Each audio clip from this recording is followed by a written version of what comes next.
O Itamaraty convocou o chefe da Embaixada dos Estados Unidos, Gabriel Escobar, para dar explicações sobre novas ameaças de punição a ministros do Supremo no âmbito daquela ofensiva do governo Trump em defesa do ex-presidente Jair Bolsonaro. A colunista do UOL em Washington, a Mariana Sanches, apurou que o Brasil disse ao representante dos Estados Unidos que não aceita ameaça ou tom mafioso.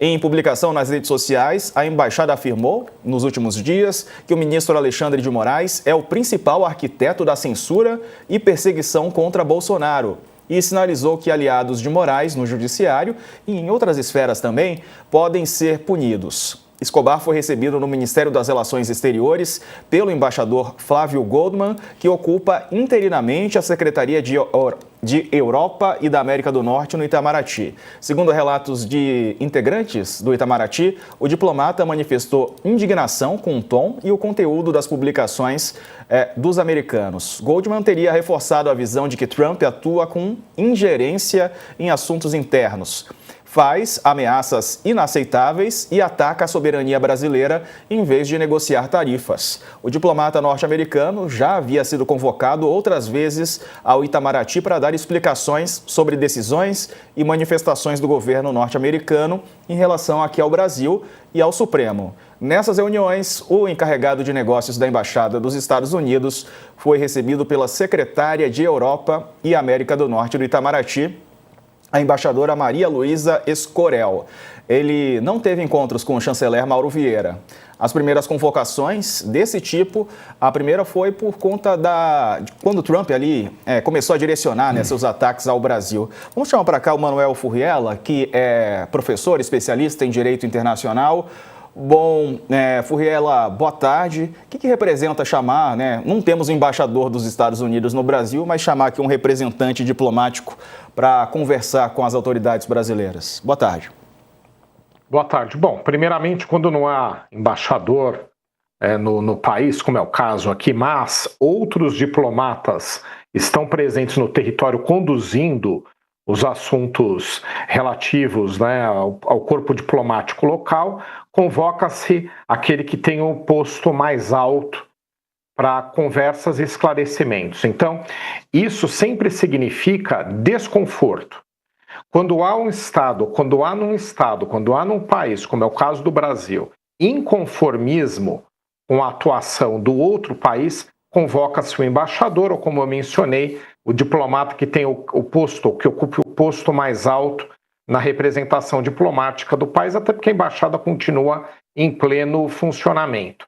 Mas isso indica claramente inconformismo, desconforto, porque pedir esclarecimento significa ou pode ser feito de várias formas, diretamente até mesmo ao governo estrangeiro.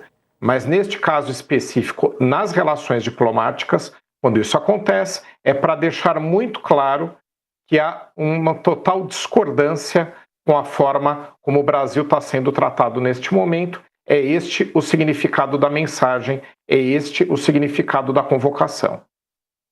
Sakamoto, e essa resposta que o governo brasileiro dá pelo Itamaraty, que não aceita a ameaça ao tom mafioso? Antes de mais nada, boa tarde, Furriela. Obrigado aqui pela presença no All News. Pensando do ponto de vista do desdobramento político, o que a gente tem é o governo, na verdade, mantendo sua posição junto aos Estados Unidos, falando, olha, a gente topa discutir economia, a gente topa discutir Big Tech, a gente topa discutir tarifas, barreiras não tarifárias, topa discutir mineração, até vamos ver como integrar o PIX com outras formas, mostrar que ele não atrapalha o sistema financeiro, a concorrência, tudo isso mais. Mas o governo deixou claro e vem deixando claro de que o que não está em jogo é a nossa soberania. Então, eles falaram, olha, a gente não aceita isso, a gente não aceita esse tipo de tom, a gente não aceita esse tipo de coisa. Então, eles vêm reforçando em várias esferas. O Lula tem uma verve, ele acaba falando isso do ponto de vista mais com uma dimensão política, O Lula está em campanha eleitoral já para 2026, então ele vai falar isso em tom eleitoral, né? Enquanto isso, Alckmin, Mauro Vieira, Fernando Haddad, ou seja, o chanceler, o ministro da Fazenda, o vice-presidente, que também é ministro do Desenvolvimento, Indústria e Comércio, estão falando num outro tom, num tom de negociação, mas dizendo, olha, daqui a gente não tem como passar, né? A gente vem até aqui, dali em diante não. A gente tem visto recentemente, inclusive políticos da oposição, falando, não, o governo precisa analisar e ver, a gente não pode maltratar um parceiro, a gente tem que atender as demandas, e acho que atender as demandas e procurar saídas conjuntas faz bem, negociar é bom. A questão é quando uma das demandas é ficar de joelhos diante de uma demanda política que não cabe ao presidente dos Estados Unidos decidir, cabe à justiça brasileira decidir. Então, eu acho que isso está bem claro e está reforçando, olha. E aí vamos ver quanto tempo os Estados Unidos também sustenta. Ele pode sustentar ad eterno essa coisa de que, olha, queremos que vocês façam o que nós mandamos do ponto de vista político, né? Vamos ver o quanto isso também segura, né, a longo prazo. Professor, e os Estados Unidos querem recuperar o domínio sobre a América Latina? Eu acho que a América Latina, infelizmente até, né, ela não está na agenda do governo americano e não é de hoje. Eu até esperava que na gestão Joe Biden houvesse uma retomada, até porque tradicionalmente na linha dos democratas, como por exemplo na gestão do Bill Clinton, né, que teve bastante proximidade com o governo brasileiro, a gente deve lembrar que fazia até parte de uma corrente internacional, na época Clinton, Fernando Henrique Cardoso e governantes, chefes de Estado de vários países, né, a chamada Terceira Via.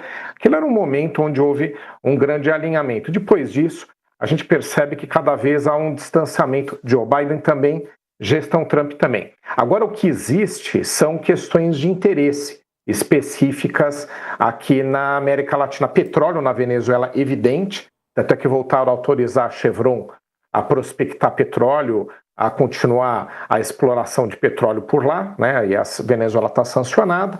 No caso da Argentina, aí uma negociação de livre comércio, um alinhamento político, também eles de olho em recursos naturais da Argentina, mas é um pouco por aí, né? Não há uma nova agenda para a América Latina, digamos assim.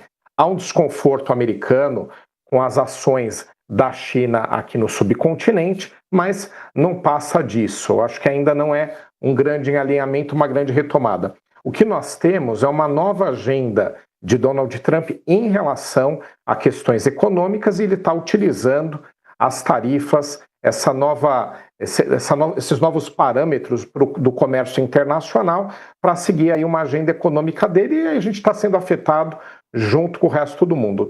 Nessa parte, aí pegando um pouquinho sobre o Brasil, eu até acho que a gente já ia esperar de 10% a 15% de sobretarifa, porque isso está vindo para o mundo inteiro, no mínimo 10% a 15% para o mundo inteiro, é uma nova régua. Essa parte a gente entende.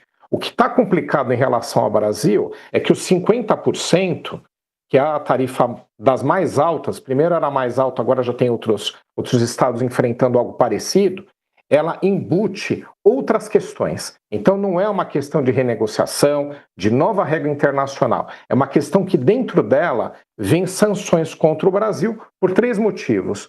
Uma por conta da questão judicial do ex-presidente Bolsonaro, né, que é política e jurídica. A outra relacionada com as Big Techs, que essa daí é a que está mais equacionada. O vice-presidente está negociando muito bem, diálogo ótimo com as Big Techs, produtivo, ouvindo todos os lados. Então, acho que isso daí equaciona-se. E terceiro, um relacionamento entre os governos que ele não está bom, né, entre o governo Lula e o Donald Trump. Não estou dizendo que tem que ter alinhamento, eles são divisões opostas, mas tem que ter um pragmatismo. Veja que o Lula fez isso com o George Bush Filho, também eram visões antagônicas e foi produtivo. Então, essa questão também faz parte do problema que a gente está vivenciando, que é um atrito, um relacionamento ruim entre as duas gestões, não respeitando um relacionamento de Estado de 200 anos Brasil e Estados Unidos. Essas contaminações é que estão levando a gente a 50%. Eu acho que essa questão de tentar retomar o subcontinente como zona de influência não está nesta agenda. No futuro pode vir. Mas eu acho que agora não é o momento. ou não é isso que está sendo visto sobre a América Latina, e talvez nem venha, também como eu mencionei, porque a gente não está numa zona de grandes interesses ou de uma grande agenda americana aqui para a América Latina. Professor,